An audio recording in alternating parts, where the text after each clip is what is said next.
Hi guys, welcome to my latest video. Today we're going to be doing a ranking on all 18 Disney live action remakes or reimaginings. No need to say anymore, so without further ado, we'll just get right into it. Coming in at 18th, we have 102 Dalmatians. It's just an awful sequel which no one asked for, so I don't know why they made it. Other than obviously the puppies in the first movie, the best thing were some of the human characters. They took them out of this movie, kept Cruella de Vil, who was once again formed well by Glenn Close. The plot itself is so bad and laughable and doesn't really suit that of a kids movie. What's strange because it's more about changing someone psychologically to like puppies, which is such a bizarre plot line. Whether it's the script for the characters, how the characters are written, how the story itself is written, everything about this is just not good. It's very bad and embarrassing, and the script and the movie itself felt like it was written within a few weeks. It's an embarrassing sequel, an embarrassing movie in itself, which doesn't produce any positives for me. Coming in 17th, we have Alice Through the Looking Glass. Just like the previous one, we didn't ask for this sequel, but we got it anyway, and it was not good. It goes in a more generic direction than the first one, and even with those things, it feels like it makes them up as it goes along, as it introduces things, big things, to certain characters which weren't discussed in the first movie like you thought they would be. It decides to use the confusing concept of time travel. As we know, if you're going to use time travel, you have to use it in a way where everything is explained and everything makes sense, even the tiniest bit of things, otherwise you can find plot holes. But this just does generic time travel stuff, and when it actually comes to it, things are glanced over and pretty much handed on a plate to our main characters so that things can be as easy as possible. It's a real mess of a movie, adding things we didn't ask for, we didn't know from the first one like we should have, and just plot with many holes in it.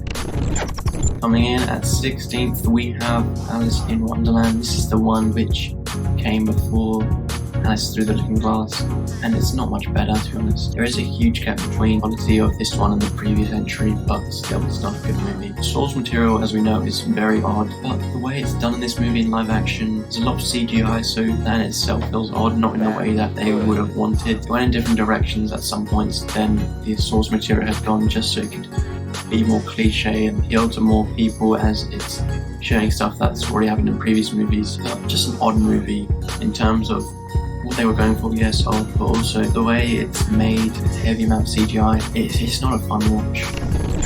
Coming in at 15th, we have 101 Dalmatians. This is just a fun, different take on the original.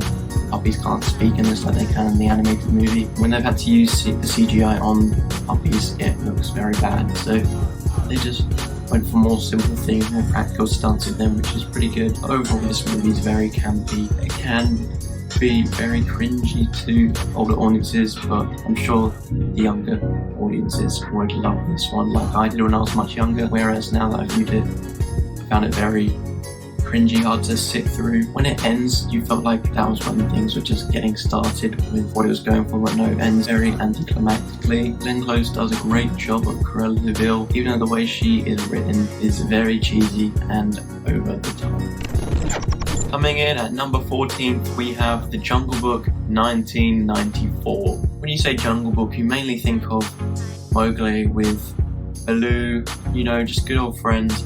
No, in this, it doesn't really focus much on the animals. In fact, they're barely in it, and even when it does have the animals, they cannot talk, just like in 101 Dalmatians. Mainly because they were restricted with the use of special effects at the time, so it would look very fake if it had them animals talking. Next, with some different paths they go down, which are quite interesting, to be honest. It's more focused on human characters in this movie, and it allows for more interesting human relationships, and that's mainly helped because this cast is very good. But there's only so much you can enjoy from this different direction, and when I see this movie, I don't actually think of a Jungle Book movie, as it doesn't have the iconic characters. So for me, this is why it's so far down. Coming in at 13th, we have Dumbo. Dumbo from 1941, yes, it is that old. Was a very short movie, so when they had to make a live action remake where some of them are between an hour and 45 minutes to 2 hours, so they had to change a lot about this. They had to add a lot more stuff. They went in different directions. You know, some of those directions were interesting, but felt very fake. There were characters doing things that they wouldn't normally do. Things looked quite cheesy, where I thought we got past those cheesy moments in these movies nowadays, but no, there was a lot of cheesiness with some of the characters, how they acted, whether that's the tone, or to be honest, just some of the plot lines that are in this movie. I can appreciate that they tried doing some different stuff, but for me, I didn't really enjoy it too much. Coming in at 12th place, we have Maleficent, Mistress of Evil. Now, can I just say that this title is very misleading, because throughout this whole movie, when she is in it, Maleficent is pretty much being somewhat of a hero, you could say. That's one of the problems. The film is named after her, Maleficent, but she feels like just one of the side characters, because it mainly focuses on other characters, which is a shame. You know, someone of Angelina Jolie's talent, once again, she's great in this movie. You'd expect her to be in the lead, especially since this movie is named after her, but no, she's not even in it that much. When it does come with some of the plot lines, they're just pretty straightforward, simple. On paper they're quite big, but I didn't buy it as being these huge stakes, so quite a disappointing movie from my point of view, and that's why it's so low down. Coming in at number 11th, we have Lady and the Tramp. This one dropped on Disney Plus last year when it was launched, and that's pretty much all I can say. It's just another standard live-action remake. The special effects of the animals is good. You know, you can actually see some of their expressions, unlike animals in other movies on this list. We'll get to that. I mean, other than the cats in this movie, the CGI was very good. Some things felt out of place and a bit campy within this movie, and I've noticed in other people's reviews that they have a few problems with how the world was like around that time, and some castings of certain people doesn't match what things were like around that time, but it's a kids movie, I can look past that. The songs were a bit over the top with some of the performances that came with it, but once again, it's fine. It's really an average live action movie with some nice emotion to it and a cute little story with these dogs.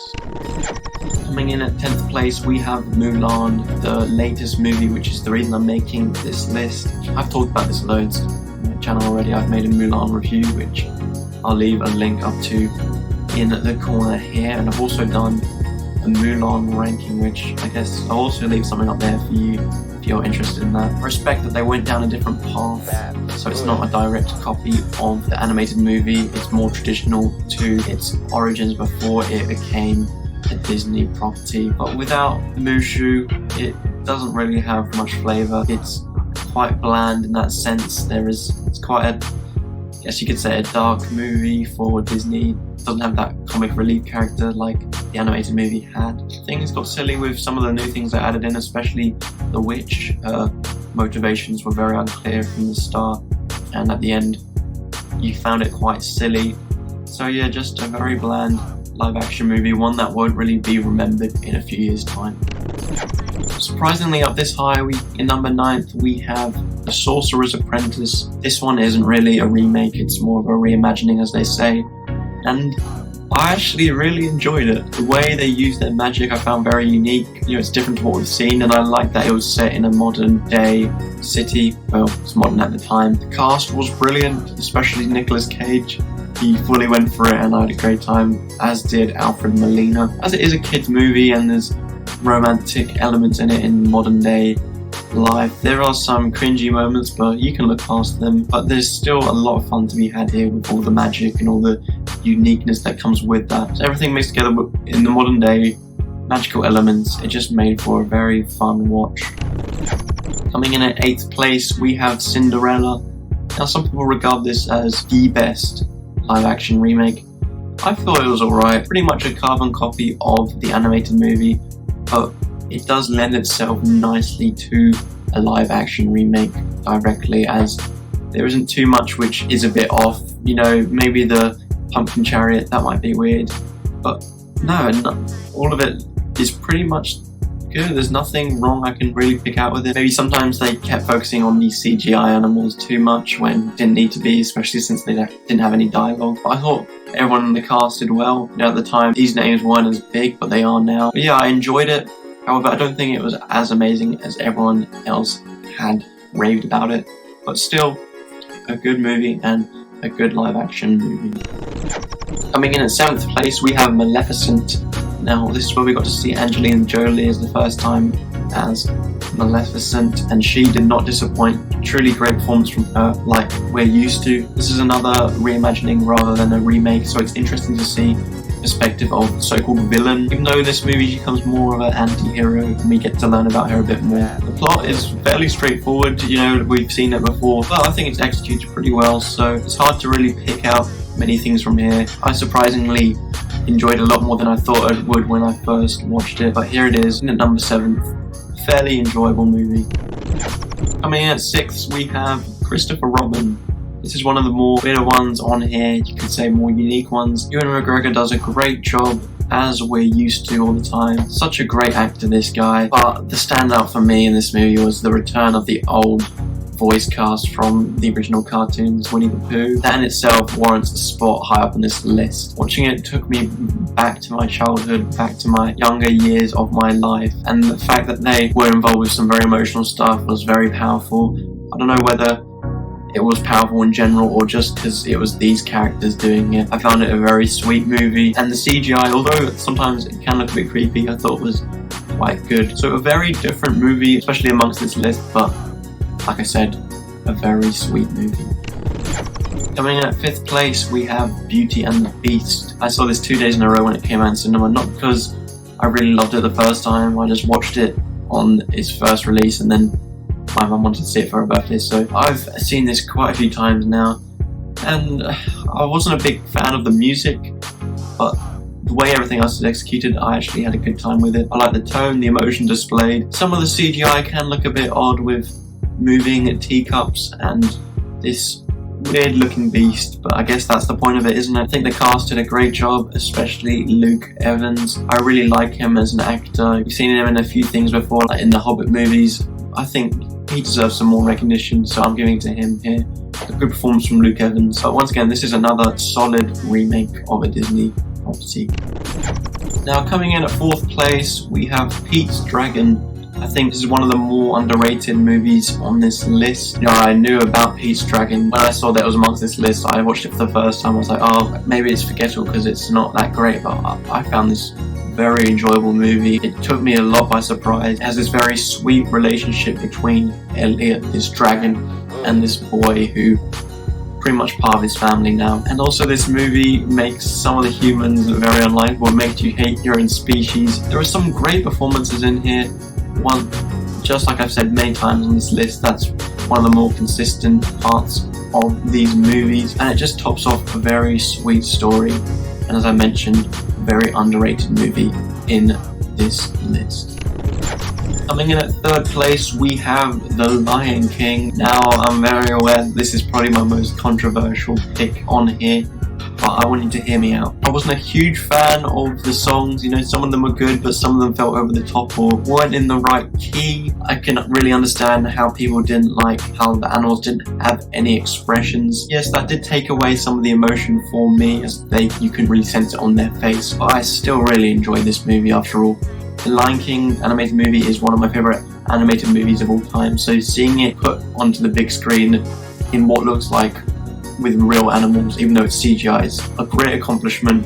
Obviously, I don't have it anywhere near on par with the first one, as that is one of the more perfect animated movies out there, and this still has its problems. A movie that I really enjoyed seeing. When I first saw it in cinema, I was a big fan of it. When I rewatched it recently, I noticed some of the criticisms more, so that pretty much brought it lower, but still, I had a very good time with this, even if there are some frustrations with it.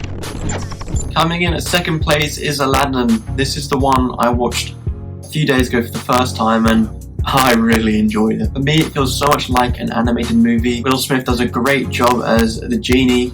Robin Williams was great as well, but he does his own take on it, so it doesn't feel like he's, replacing him. He's doing his own version of it, which is just as good. I love how the genie got carried away and kind of creating things, with this magic, which you kind of see in cartoons. I didn't expect to see them do it in this movie, as it's a lot more effort and it might feel a bit out of place as it's live action, but no, it really helps this movie. It has a lot of energy to it. It had a great cast once again. I was really impressed with Nina Massoud. I hope I pronounced his name right. I'm not great at pronouncing foreign names. And that was one thing I was 50-50 on, is the songs were either really good, or they were like, I kind of want this one to stop. So I was really mixed on the music, but when it did it right, I was really impressed. So it was just a really nice, energetic movie, which carried some of the energy that we hadn't seen in any of these movies on this list.